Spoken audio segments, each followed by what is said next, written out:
свободна и горда България. Независимо, че тези очаквания бяха попарени няколко месеца по-късно, националният идеал остана и се превъплати в съединението на България, в обявяването и прогласяването на нейната независимост. 146 години от онзи паметен ден, когато след многовековно османско робство България беше освободена.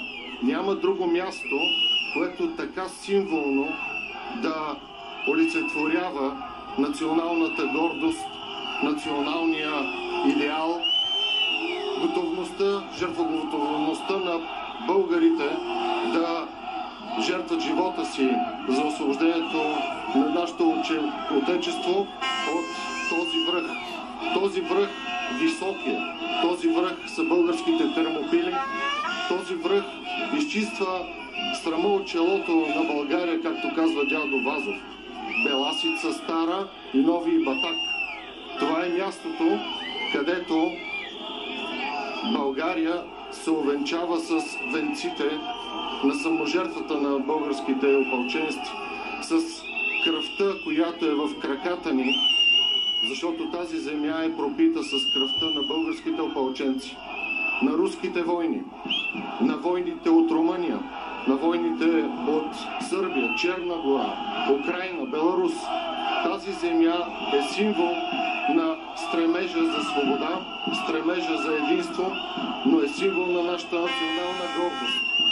Тази земя, нашата любима България, днес ни задължава да бъдем мъдри, да надмогнем злободневието на деня, за да бъдем достойни. Достойни за тези, които дадоха живота си, за да пребъде България от урва на урва, от век на век. Да живее България!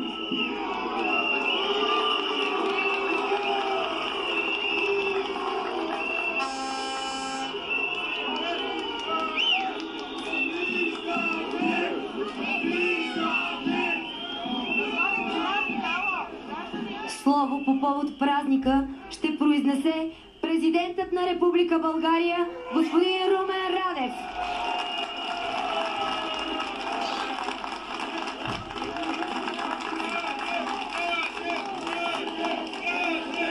Уважаеми господин председател на Народното събрание, уважаеми народни представители,